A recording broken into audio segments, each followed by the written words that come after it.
Ladies and gentlemen, we will attempt to understand what's happening with NIO.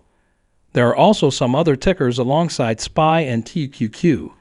We will see what news and market information we have for tomorrow and what kind of progress to expect over time. Now, let's start with what's happening with NIO. Looking at NIO, we observed a strong bullish divergence on the chart. I had mentioned earlier that NIO could drop a bit further, but now, let's see if buyers can step in at these lower levels. We noticed that some buyers provided support and brought NIO back to close around these levels, and it was somewhat in the green. There's a possible and potential inverse head and shoulders structure developing on the chart. However, it will depend on whether NIO can hold these levels because NIO could temporarily look towards accumulation, which could provide some assistance to the share price. But we'll have to see if NIO can hold these levels. We'll discuss this further in a few minutes. First, let's talk about tomorrow. Tomorrow, we have the PMI data for the manufacturing and services sectors of the S&P Global Composites, and the Richmond Fed Manufacturing Index is also mentioned. All manufacturing and services that come into the market 15 or 30 minutes after opening, and then at 1 p.m. Eastern Time, we have a 2-year note auction. This can change the direction of the market, and we need to see how the market is shaping up. So far, some data has come in. In the first 15 to 30 minutes, there may be some minor ups and downs, and after 30 minutes, we can see what the market is actually doing. Now, before moving forward, let's talk about NIO. We have some significant earnings that will impact the market. Before the market opens, Coca-Cola is coming on Tuesday, followed by Verizon and other similar companies. And after the market closes, Microsoft and Alphabet, meaning Google, are coming on Wednesday. Amazon will also announce its earnings on Thursday. This can have a significant impact on the market. We need to see how it plays out. Now for NIO, their new ES8 G20 Entrepreneurship Roundtable of 2023 is becoming quite popular. This is good news for NIO because they are getting more recognition and more people and investors are showing interest in their products. NIO is considering buying production facilities with their partner JC. This is of great interest to them because bidding for 2 plants in 2 western Chinese cities will help them control their production process. This will give them more control. It will be helpful for speeding up their development. It will be a straightforward way for them to obtain a production license, as they have done before. It will be quite beneficial for their expansion and growth.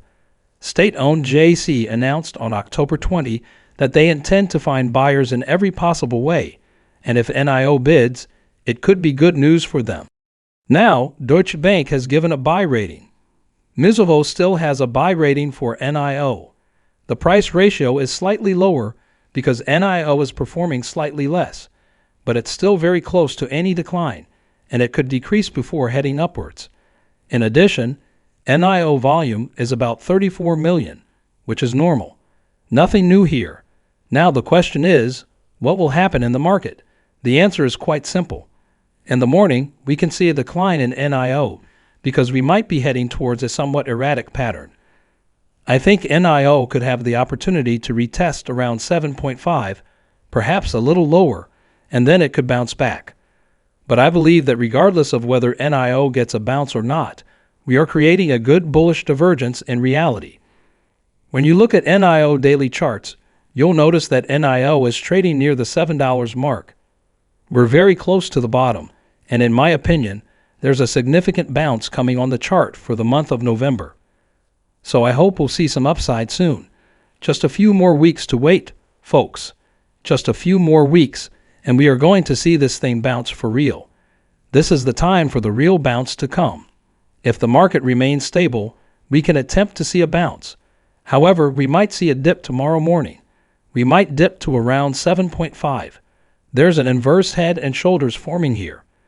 I think we might see a bounce from there to around 7.8, so we can anticipate a bottoming process for NIO in the short and medium term. Let's see if this is the real bottom or not. Looking at SPY, it also has a structure similar to an inverse head and shoulders. We have to see if the buyers can push it above 124 if we break through it and hold it. If we drop to 420, we can bounce back to 418. In my view, the inverse head and shoulders can have an impact here, and we can move forward with it. Similarly, there might be a structure similar to an inverse head and shoulders in TQQ. If we can see buyers stepping in, they can try to break the resistance. The daily high is at 359, and I can see 361. We might test our 200 EMA, and there might be some resistance there. But it depends on earnings, how the market perceives them, and a few other factors. My gut feeling is a bit more bullish. However, we have to see if the buyers step in. For Apple stock, there's also a good structure forming, much like an inverse head and shoulders. If buyers come in, we might see it reach 175. We have to see if we can hold at 172.5. If we lose that, it becomes our pivot zone, and we might see it go down to 170. If we can hold 172.5, it can be helpful in reaching 175, and I think the odds are in favor. For NVIDIA, there's a good structure forming and is ongoing. I want to see a backtest as it's a bit overbought.